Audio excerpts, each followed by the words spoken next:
What's up, guys? It is Vaughn Joseph here. Time for Vib3sTv, music for the masses. We are joined by Erik Findling and Phoebe Collins from the LA rock group High Street.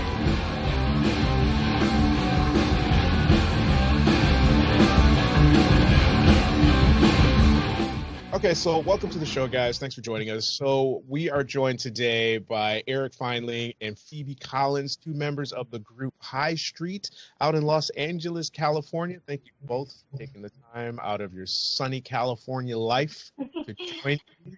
I know it can be hard, but everyone's in quarantine, so your butts shouldn't be outside anyway. So we're kind of all in the same world right now. So tell the viewers a little bit about High Street, you are, and what they should expect. Yeah, so High Street is a 5-piece hard rock band. It's a band that I formed when I was a lot younger. But yeah, over the years, the band has shifted from a lot of people.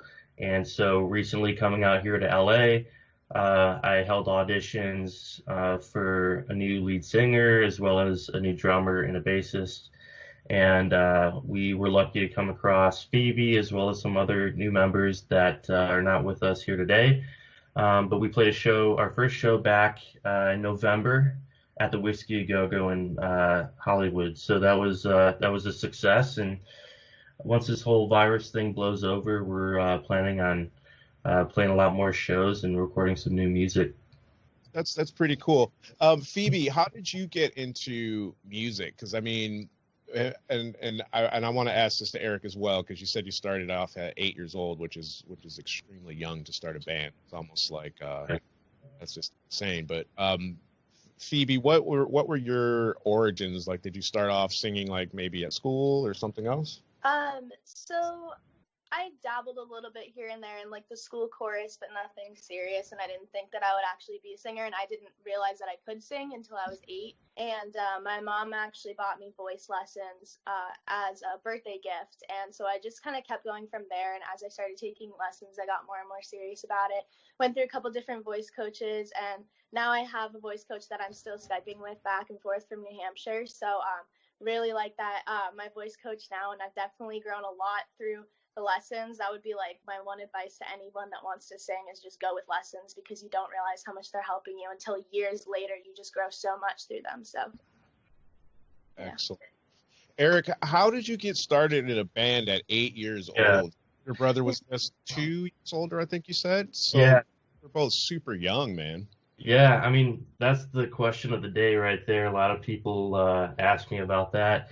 I started guitar when I was 4, actually, and my brother started the drums when he was 6. So my dad, he's kind of like a retired musician. He used to play a lot of gigs when he was younger himself. Never really worked out for him, of course, but he ended up being a very successful businessman, and he always wanted kids someday who would be good musicians. So that's the reason why he started us so young. And I grew up listening to hard rock music from the 80s and blues music. And so that's not really something that kids my age at that time really listened to. It was, Taylor Swift or kind of pop rock type stuff. So I was really into that. And my brother, who was kind of more active musically at the time, when he was about 10 years old, and this is after a few years of being on our own instruments, he decided to form a band with a few of his classmates. And it was something that was just for fun. Back in our old house, we had this attic that my dad had built for me and my brother to play music and to practice on our own. So it was kind of like a mini studio. It had a sound system. My brother had a full-on drum kit. We had amps and everything like that. So this is where we would go and rehearse every week. And so my brother started this band with his classmates, and I wasn't in it at the time. And I was playing guitar on my own, and I saw it, and I was kind of jealous, and I wanted to be a part of it. And there was probably 3 or 4 guitarists. There was way too many people in the band already. But I talked to my dad. I'm like, Dad, I really want to be in this little fun band that my brother's doing. And so he let me come along, and so that by then we were doing once a week rehearsals, and our initial plan was just to play some garage band shows or something, or play some birthday parties. And we did our first show. I picked up the guitar, and there were two other guitarists at the time. We had a bassist and two lead singers, actually. So it was a very odd arrangement. But we were all kids, so it's kind of like, nothing really formal. But yeah, our first show was when I was in the third grade, and that was in the garage of my old house. And we had about 100 people come out. We promoted the hell out of the show, and a lot of our friends and close neighbors came by, and they saw, I mean, we kicked ass. A bunch of little kids playing some hard rock music from the 80s, like Sweet Child of Mine and, AC/DC and stuff. It was pretty fascinating. So that's kind of how the group got started, and the rest is history from there. We started playing more shows, and like I said, it kind of spiraled. You start off small, playing some birthday parties or little ceremonies or whatever, and then as you get older, if you're lucky, you kind of get some more exposure and rapidly build up. And so, as I said, by the time I got to high school, this band went through a lot of old kind of musicians from kids my age. I mean, everyone else was older than me. They were all 2 years older than me. So I was the youngest in the group. And yeah, like I said, by the time I got to high school, things really picked up. So there's a lot of evolution and a lot of history with the group. Right on. So this is like the second coming, I guess, of the band, because once it got older, everybody kind of went off to university or whatnot, and then reform the group. That's really cool. So for someone unfamiliar with your music, what are some of the groups that are out or were out that you might be categorized with? I know you mentioned Guns N' Roses and AC/DC. Yeah. Is that really what the core sound is like? Are those main type of influences then? I would say from the album that we recorded back in 2015, a lot of those influences are definitely present, because those are the roots kind of what I was growing up with. But, we also have a lot of modern influences, such as, Greta Van Fleet is a great new band that just came out. We're really into them. And I myself, since I write the music for the group, I really look up to a lot of the old blues music that I kind of grew up on. So there's kind of a mixture of everything from 80s rock to some modern stuff. So, yeah. I got introduced to Greta back, it's only been 2 years. I was back home in Detroit. A friend of mine, he's a guitarist, and he's like, you got to listen to this. And, so, dude, that was legit. So, yeah. So what are you currently working on with all this quarantine free time? Because I know it's probably astronomically difficult to rehearse because you're all in these separate spaces. So Phoebe, are you like calling in and singing on the phone, or what are you guys doing? So what we've been doing, a lot of it has been just kind of sending things back and forth. Eric will send me a guitar riff, and I'll start working on lyrics, and so we're working on that process. We also just have had a lot of like Zoom calls with our social media managers and just talking about what's going to happen moving forward. So we're doing a lot of planning and a lot of just like kind of jamming out on our own, working on our own sound, and then, kind of patting that down before we get together again for actual rehearsals before our shows and stuff. That's awesome. It's a shame you guys weren't out there when the House of Blues was around. It sounds like that would have been one of the perfect venues for you guys to see some really cool shows out there.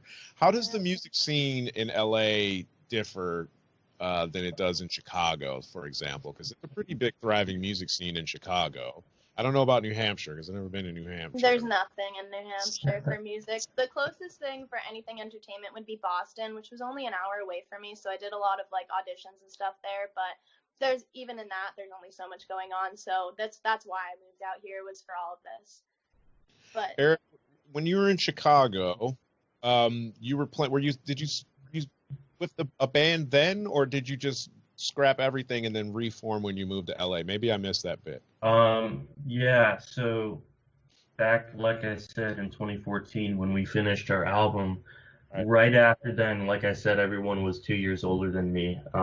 Everyone was kind of going off to college.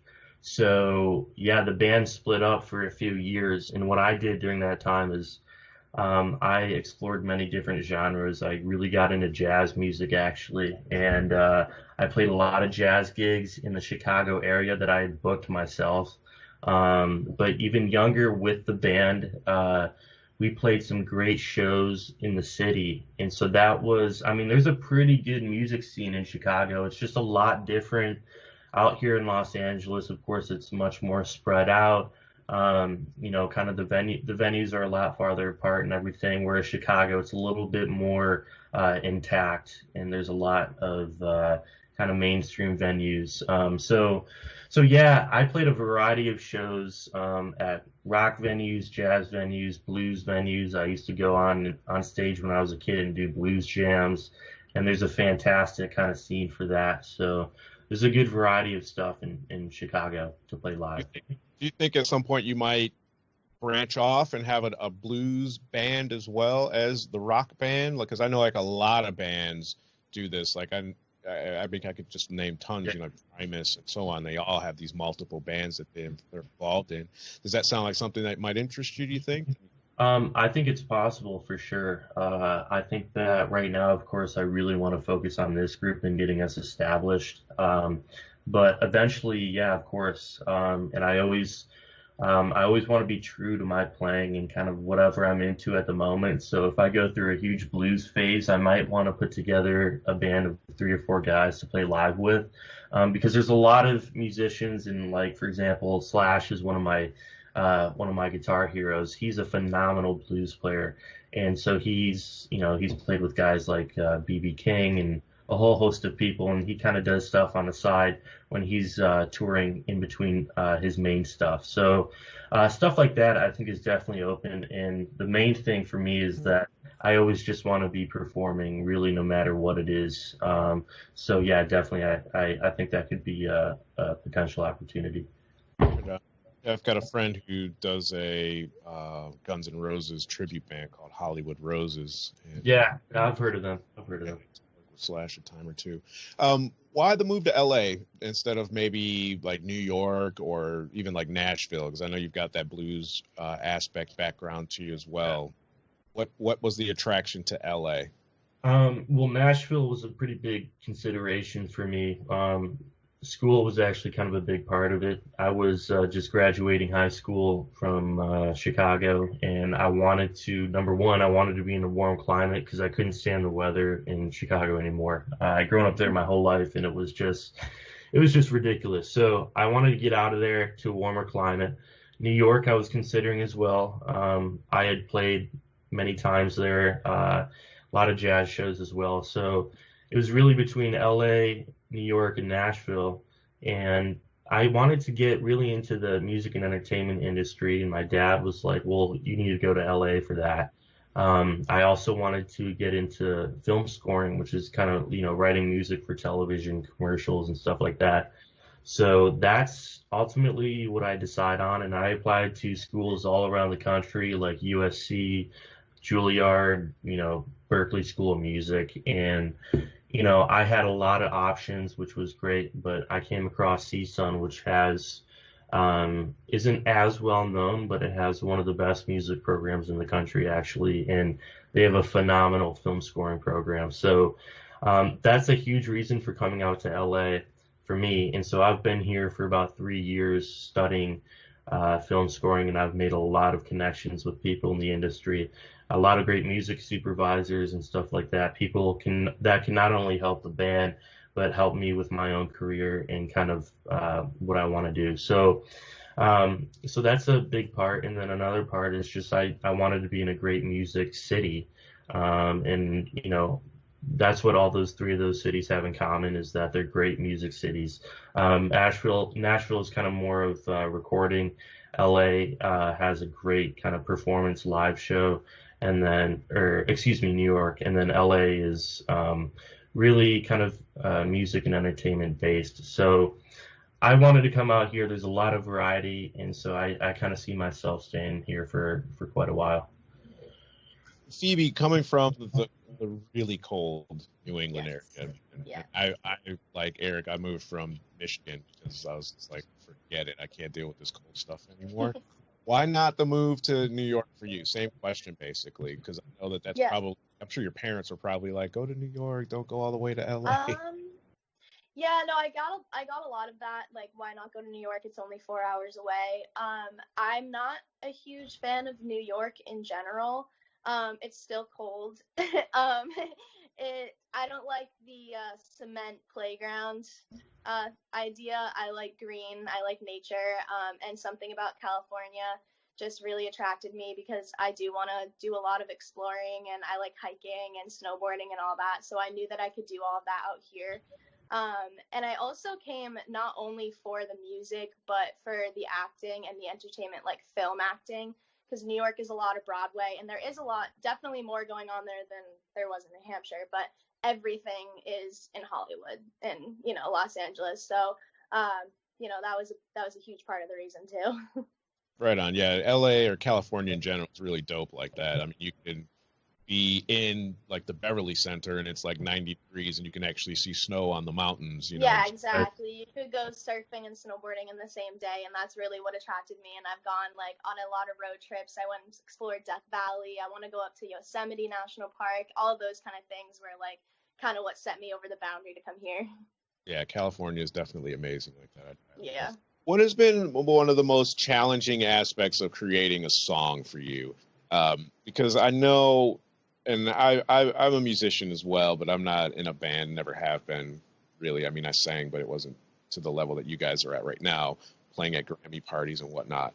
So to have such a firm base, I guess, for lack of a better explanation, in two or multiple genres, do you find it difficult to not let that bleed over into what you're doing influence-wise? You know what? Does that make sense? Like if I'm a rock band, I feel like I might be trying to bring too much maybe hip-hop influence into it. So I got Rage Against the Machine or some shit like that. Yeah, definitely. That's a great question, and that was one of the big concerns of my parents, actually, to be honest. When I shifted over to jazz, it was almost overnight, and it was the reason why was because of my jazz instructor in high school. He was a phenomenal instructor, but he really got me into the music, and I almost kind of became sort of like a snob about it. Like I wanted nothing to do with rock and roll, and I was out of it. So I just did like only jazz for like 3 or 4 years. And I was pretty successful at that. Like you said, I got the opportunity to play at the Grammys after parties and everything. And my parents were like, if you ever get back into this rock thing, like they were actually kind of concerned that I may have forgotten how to play rock and roll music on the guitar because they haven't heard it in so long. All I was doing was just playing jazz. And so that was one of my dad's concerns specifically. But when I came out here to Los Angeles after a few years, I was still doing some of the jazz stuff. But last August, which would have been the first semester of my junior year, I go through these phases where I'm like, I get back into rock and roll, or I get back into hard rock. And I just got really back into my roots and everything. And I figured, there's so much history with this band, and I think we could really do something with it because there's a lot of special things that we did. It's just really unique about the fact that we started at such a young age. So I wanted to bring that aspect back into it. And so that's, I booked the show at the Whiskey A Go-Go. I got some guys, guns for hire per se, to play with me. And we played under the name High Street, and we played all of the music from that 2014 album that never got released. And the show was a great success. And I decided that, this would be something that I would want to pursue. And that's kind of how I went through the whole audition process of getting new people. But I knew that, the people that I wanted to get had to be really great musicians and performers, but they had to be people who were committed to making this happen, because if you want to be successful, you got to work for it. And I've come across so many musicians who are really talented but don't have the work ethic, and that's something that makes us unique. Is that we're really very talented and we have a very unique sound, but we want to get to the top, and we really mean business. So that's something about us that's really unique. Awesome. Phoebe, how do you find, I don't know, what kind of music were you singing before you got involved with this band? What type of music were you really doing?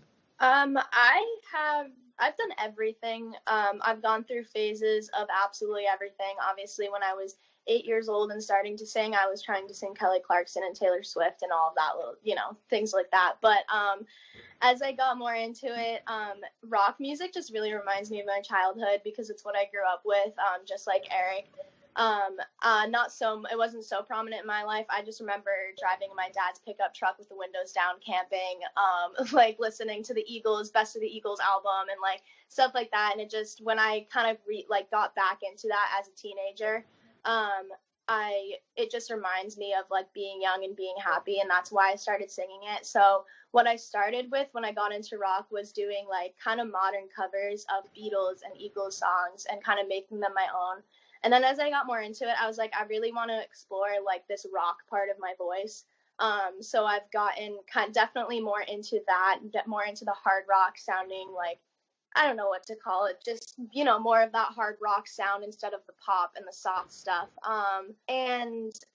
But also in between that, I did country, I did indie, I did more pop, because I also did, I use singing as a form of community service in a lot of areas. I did shows at nursing homes, I'd perform everywhere. So I was also always appealing to a different audience. So that's why I kind of was just doing a little bit of everything. And then what I fell into when I came here was hard rock, and that's kind of what I've been into recently, and I think it's where my roots are. So that's kind of what I'm going with. That's really cool. The reason I asked the question is because you remind me of a friend of mine who's she's the lead guitarist in a rock band called Warner Drive. And when you look at Candace, you wouldn't think that she played like metal music at all, and that's how when I look at you, I get that a lot. Yeah. It looks like something that you would totally be removed from, which is really cool. And I like that you guys really stick to that root, to that base, and create some of this amazing old stuff. Because a lot of the stuff I find that is out now, it's really geared towards, like you said, selling. It's pop music, and it's geared towards selling records and being able to be played on the radio and stuff that's in the club and whatnot.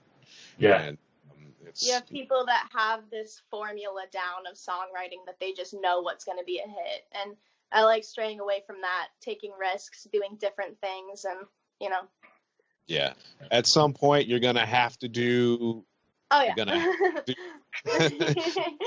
You guys do the commercial album, and then they'll let you say what you feel like saying maybe on the next one. What was playing the Grammy party like? I don't know if you were both together, if this was part of the configuration.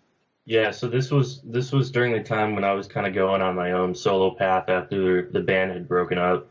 Right. I had submitted an audition tape for a competition, and what it's called a Grammy band.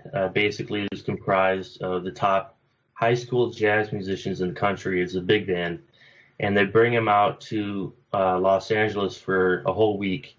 And it's completely inclusive, like it's all paid for and everything like that. So I auditioned for it because I thought it was a fantastic opportunity. And weird enough, I got in. And there's only 2 guitar players in the whole country who get into this program. So I was really, really honored. I got out there for a few days, and I met some of the greatest musicians from all over the country, from New York to Texas to Florida.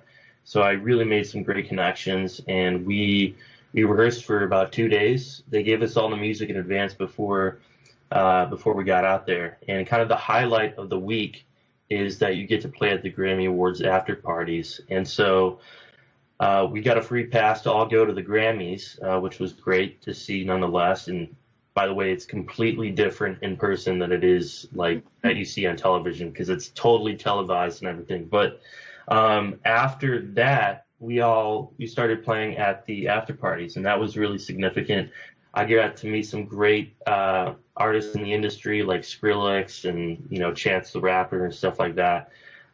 So yeah, I mean, we played our jazz set, and it's just kind of like a change, a different change a little bit. It was more mellow, of course, than the actual Grammys. And there was, you know, there was food. It was really casual. But basically, it was kind of this private little ceremony for some of these great musicians in the industry to come by. So it's really a great opportunity to make some connections, and I did. And, you know, that's kind of another reason why I wanted to come back to LA, is because a lot of my connections were here. And so yeah, that's kind of how it was. And it was a fantastic opportunity. So it was great. Awesome. What was different about the production aspect of it versus what the reality of it was? Because I know people out there are probably interested in that. Well, I mean, I don't know. I think there was a moderator and everything like that. And they actually, at the Grammys, they actually tell the audience to be quiet and to clap, which I thought was pretty interesting, because that's something that's kind of more of a natural process. But they were literally telling, like, okay, start clapping right now, 5, 4, 3, you know, so it was really formatted. And honestly, I wasn't a huge fan of it.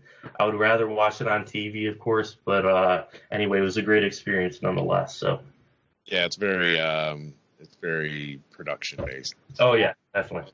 Most of that is like that out there, where they have to make it feel a certain way. Yeah, I went to The Price is Right one of the first days I was out here with my brother, just because we both love that show, and that's exactly how it was. Yeah, a lot of the people at Price is Right, I probably shouldn't be saying this, but I'm going to say it anyway. A lot of the people there are actors. We used to get paid to Price is Right. We used to get paid. Let's Make a Deal. Oh yeah, they used to pay it because they need that craziness, you know. So there's people that are really good at that, and then there's people like me that aren't really good at that, and you just don't get picked to go on stage. But yeah, at least you get to have that experience, which is always cool. Yeah, definitely. It was. I mean, and I had great other experiences during that week. We played at.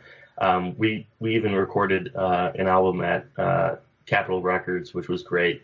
Saw a lot of the history there and met some of the great producers there, and it was really an interesting experience for me. And that was my dream. Like, if I got into jazz, you know, one of the accomplishments that I would want to achieve is doing this program, because a lot of great musicians from the past who have done it have gone on to become very successful musicians in the industry. So it was really a great opportunity, and I almost passed out when I figured out that I made it. So it was really great. Nice. How do you guys see the music scene see it changing, I guess, as a result of the social distancing, you know, once all that's all over? Because my understanding of musicians, much like comics and other performance artists, make their money performing live. You know, they go on the road, they're performing at clubs, etc. How do you see that changing? I'll address that to either one of you. You can both answer if you like, because things aren't going to be the same ever. What I've seen is that I personally, when I figured out, you know, as things kind of trickled down and now everyone's not working, things are closed, I was like, you know, this is kind of actually a really good opportunity. And obviously, it sucks. Like, at first, everyone's just very disappointed. But the more I thought about it, I was like, this is just a great time to work on my craft and to learn new songs and create new songs, work on my own. You know, I've been wanting to set up like a little recording studio in my apartment, so I'm working on that. It's given me a lot of free time to, you know, meet all these goals that I've been wanting to meet, and I'm sure that that's happened for everyone. But, you know, the downside of it is that you can't make money, you can't perform, and, you know, just like me, a lot of artists that's what they want to do, that's why they're doing it, is to perform. So what I've seen is a lot of people collaborating on Zoom calls and doing, you know, Facebook Lives and Instagram Lives and playing. And, you know, that's great to see, because all these people are interacting on social media, because a lot of people are on social media a lot more often now that, you know, we're not doing a lot during the day. So. Yeah, I think that it's going to be different for the first few months that this blows over. Some of the thing that I'm a little bit concerned about is hoping that the clubs have enough money to open back up and to keep their businesses going. But I really think that it's just going to happen, and that eventually we're going to get back to the way that we were. It's going to take some time, realistically. But what we've been doing during this time is we've just really been taking advantage of the time that we have off, like Phoebe said, to write new music and to establish our social media presence, really, because a lot of our fan base is still from Chicago.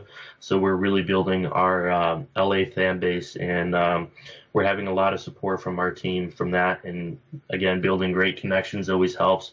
So this time has been actually very good for us, and we know that once it blows over, we're gonna continue with our vision and what we want to pursue, and we're gonna make it happen no matter what. So excellent. So great. That's, I wish you guys the best of luck on that. I know that this is a huge change for everybody. I'm doing all my podcasting and interviews via Skype remotely. I have an LA young lady that usually does my band interviews in LA. So hopefully hooking up with Ailing maybe this summer or something, I can get her to come out and check you guys out, and she can do a face with you guys. Give everybody your social media, your websites where they can find you, and if they want to support you, go. Yeah, so our website is www.highstreetrocks.com, and you can check out a lot of our social media there. Our Facebook page is High Street, just 2 words, and then our Instagram, Twitter, and everything else is going to be at High Street Rocks. So stay posted with shows and everything. We'll be back after this virus blows over, and we hope to see you guys soon. High Street, everybody, check them out. Von Joseph here, Vib3sTv, music for the masses. We're out of here. We'll catch you guys the next time. Don't forget to rate, review, and subscribe if you're listening to us on Apple and all those other great streaming platforms for audio only. Check us out at vib3tv.uk if you want to see more video, and you're not going to get to see these guys perform if you're only listening. Check it out. Thanks for tuning in. We'll see you guys when we see you. Peace.